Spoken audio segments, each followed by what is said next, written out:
xíu. Hả? Khó xíu. Một bọt à? Được. Được rồi. Ok. Em sẽ cầm. Cầm được không? Ồ, ok. Okay.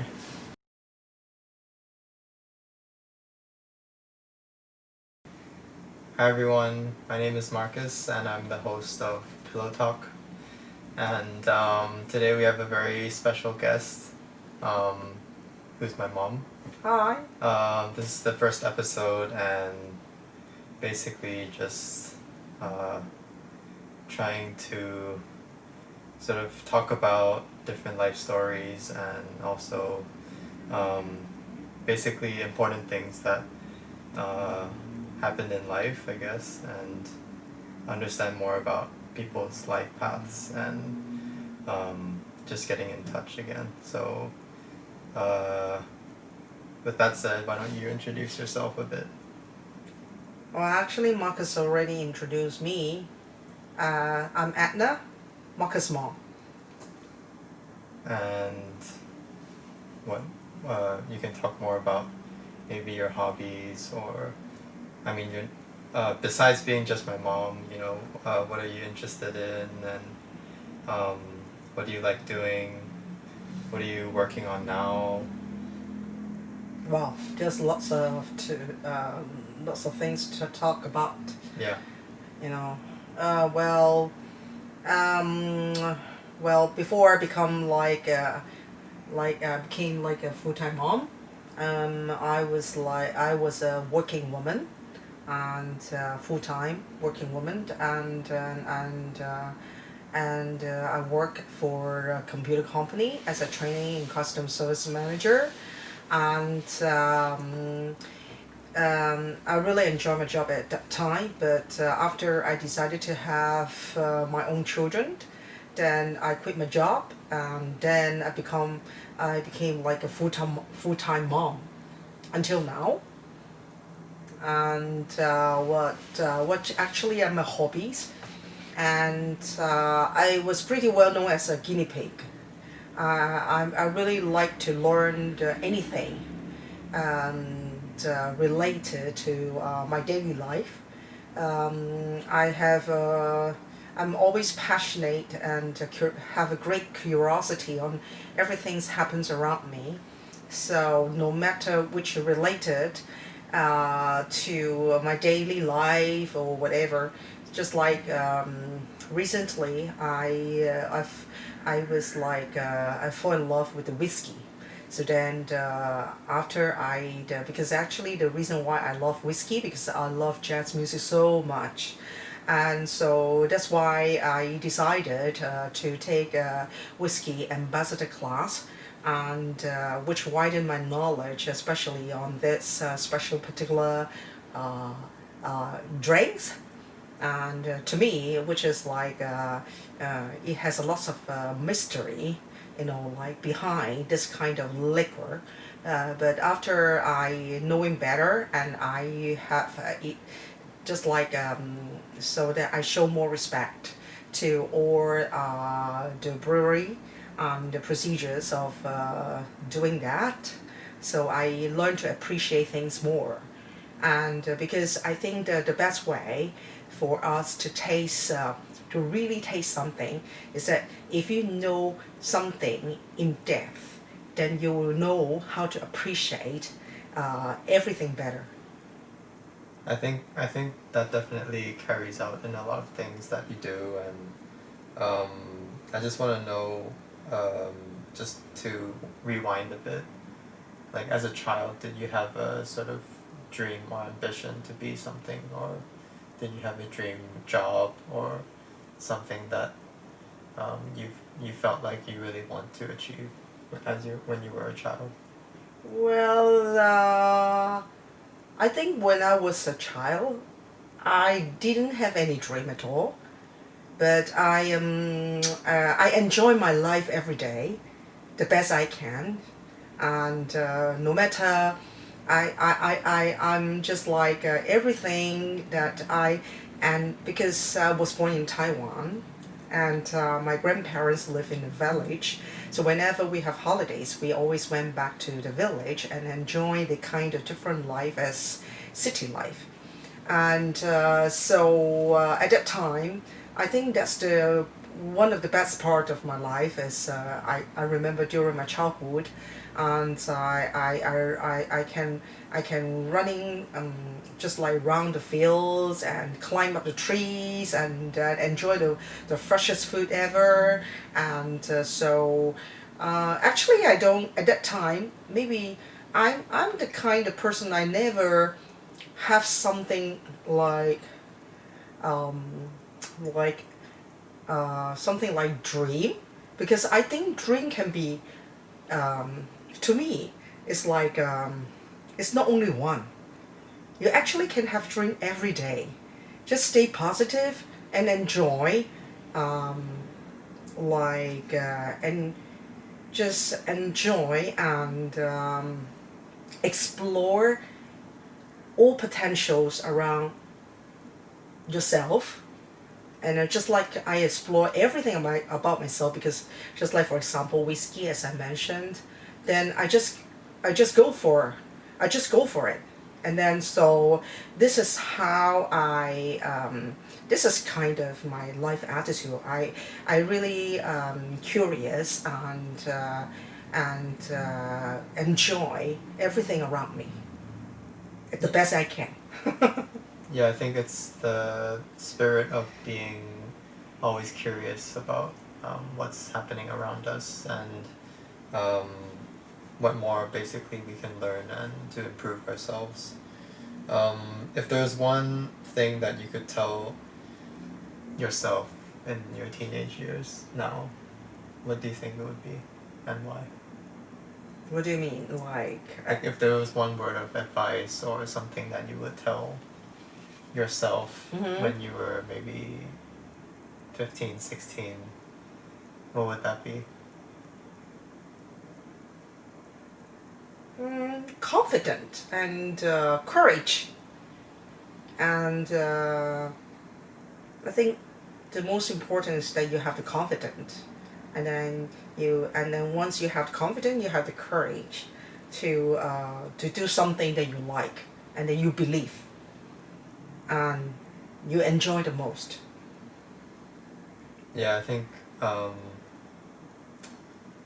at that age it's definitely hard to find that inner voice, and because everything's changing so quickly and you're trying to figure out who you are at the same time, so um, that period of time is always hard to find confidence and hard to find basically how you see yourself as an individual as well. Really? Yeah, I think so.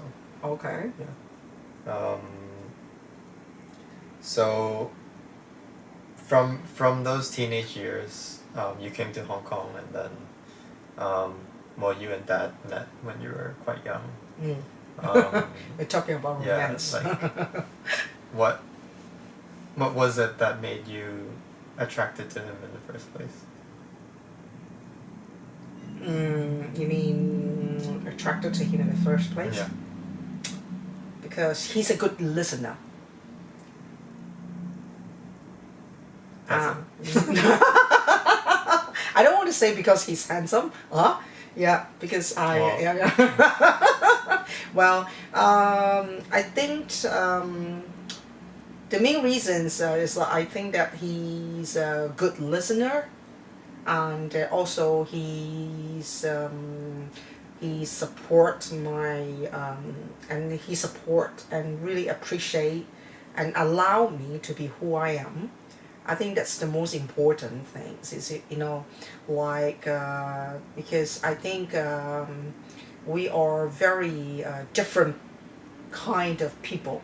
So I'm very active and he's very quite introvert, and so we are really come from the different world. So, but that's why we are always, even though sometimes we argue or what, but we still appreciate in a kind of like speaking different languages. So that makes us feel like we can still explore the potential from each other and learning from each other. I think that's the most important thing. I don't know. Is Yeah. that true? Yeah, I think he's well. I know the story behind like how everything happened and how you met when you were young as kids, and actually my grandparents from my mom's side, they and my dad's side grandparents met in Taiwan for the first time when they were going on holiday, and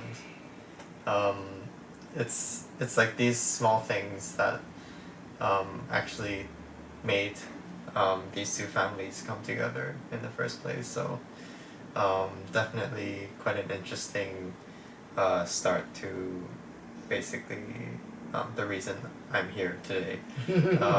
And It's not accident. yeah, it's definitely It's planned. it's definitely planned, and everything happened, And welcome. and they came to Hong Kong. So otherwise, I guess they would never have met. So if you had to choose one thing that changed your life completely, what would it be? What do you think it would be?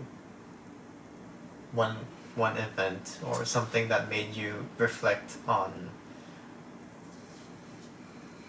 maybe who you are, or change your perspective on life, or something that happened that really impacted you and sort of allowed yourself to understand a lot of things about life. What would it be?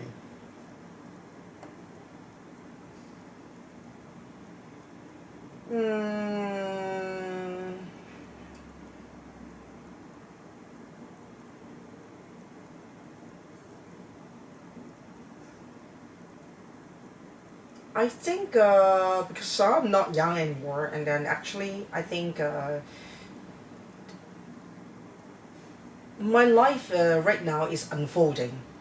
I think unfolding means like I am going through like another transformation. I think everyone's life is like a non-stop transformation for different stages, but just everyone evolve in different on different timing, because when you come across some incidents and then which inspire you, and then so you can't so when the time that no matter is something which is like some no matter what things is it all about, but all the things happen must have its own reason.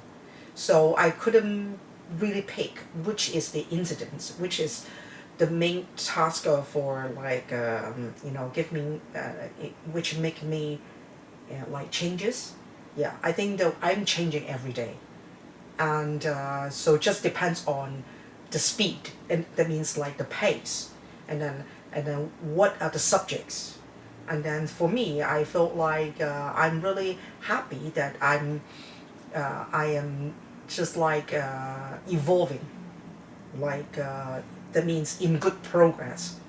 I mean, like I'm finding the meaning of my life, and more clearer every day, because I believe that sometimes for my understanding, that everybody know that you are changing yourself, but just depends whether you want to blind your heart or blind your eyes without seeing it or feeling it. So I think that is a good for me, just because maybe I am getting older.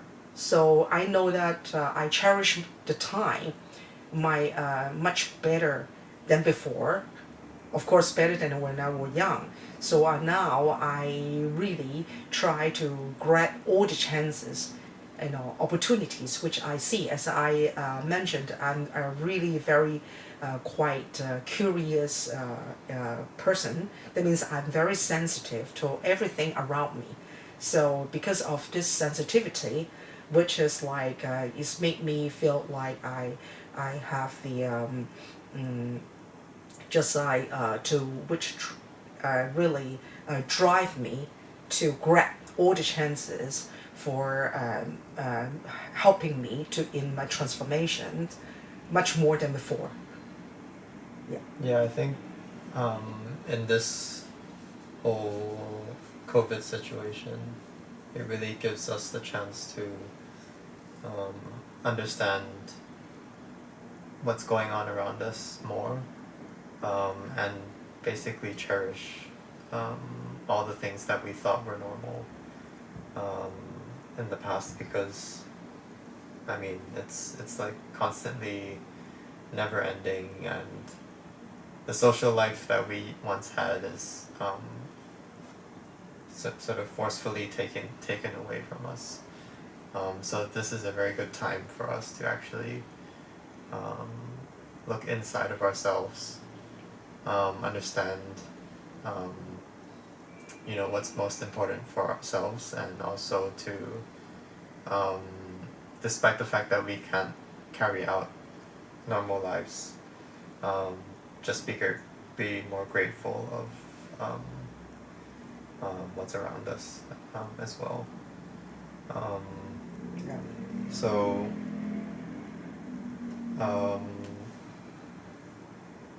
is there anything that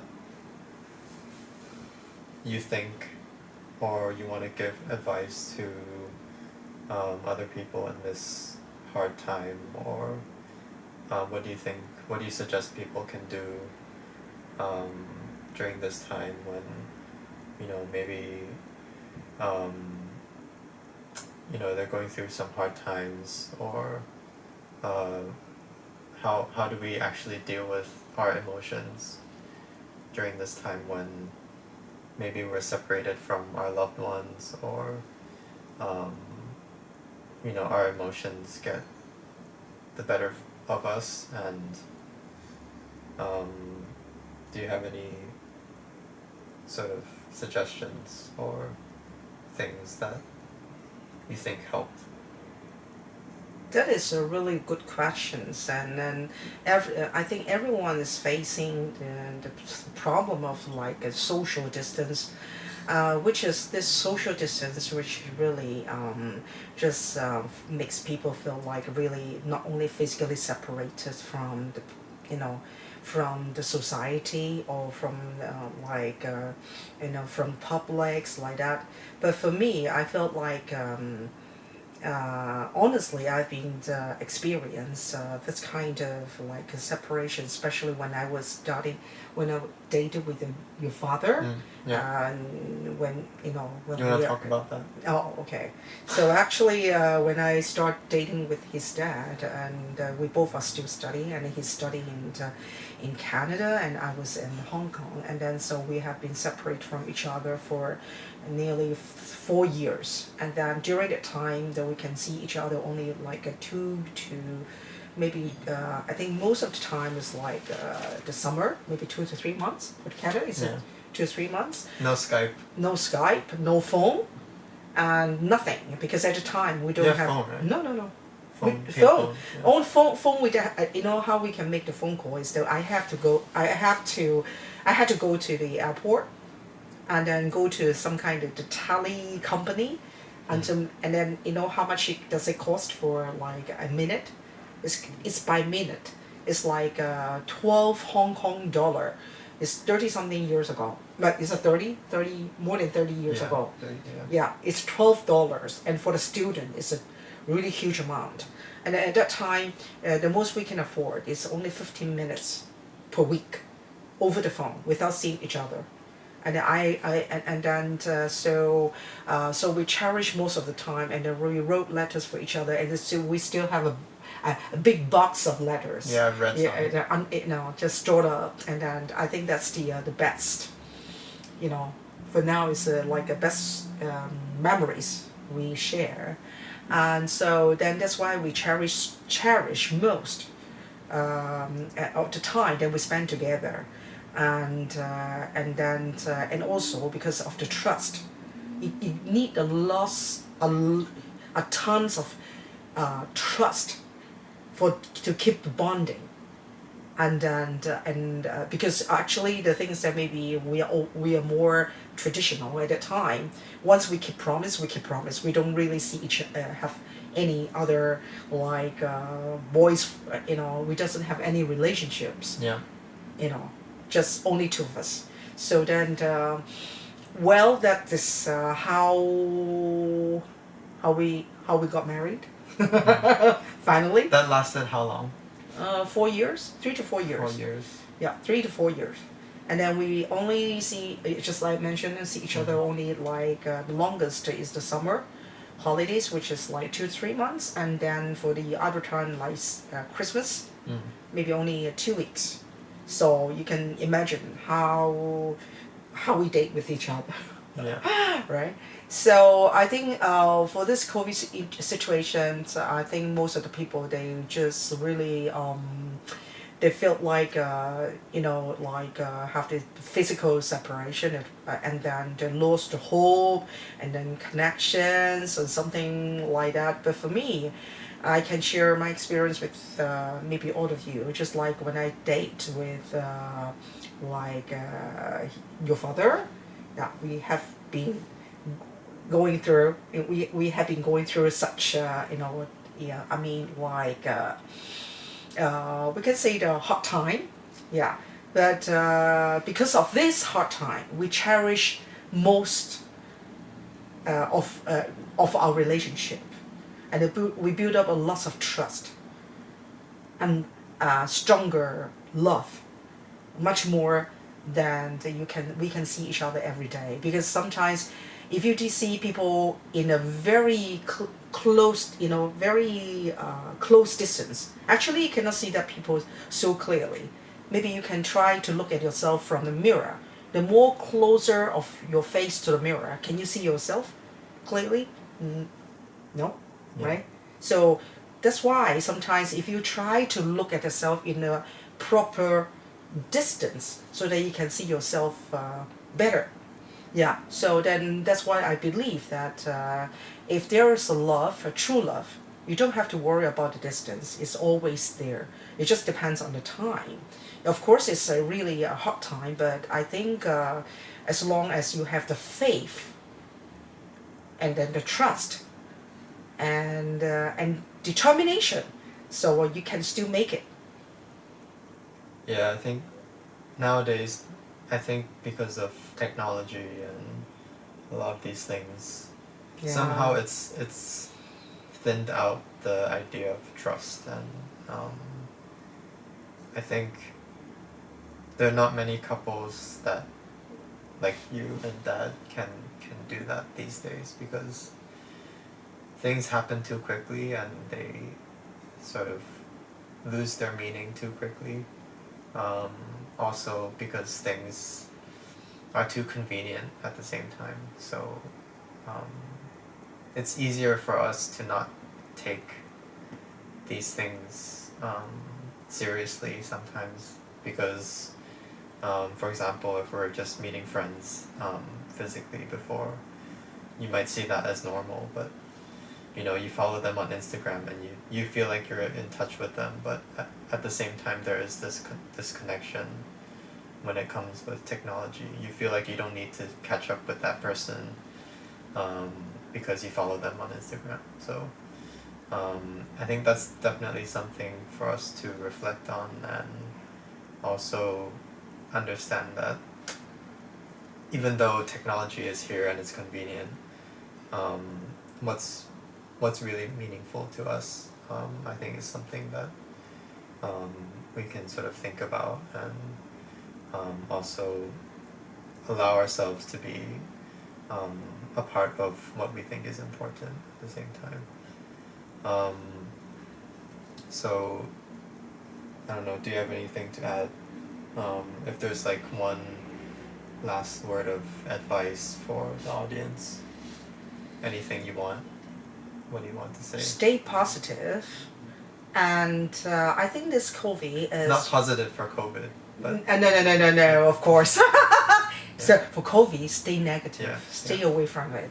I think firstly is that I think every one of you have to be mentally stay positive, and also one thing is that I think take this challenge as positively, because actually the thing is that it's a good time for you to review your physical, mentally, and spiritual ability to handle the situations, because I think it's the time for you just like to review how fit you are, for Mm. physically and mentally, just like how positive you are. Like, are you having a lot of anxiety, depressions like that, and how you should handle with it. Maybe I think meditation is a really good way for you to just like to like detached from the the real world, get rid of the negative energy and let you your mentally like to have a really um, just like have a break.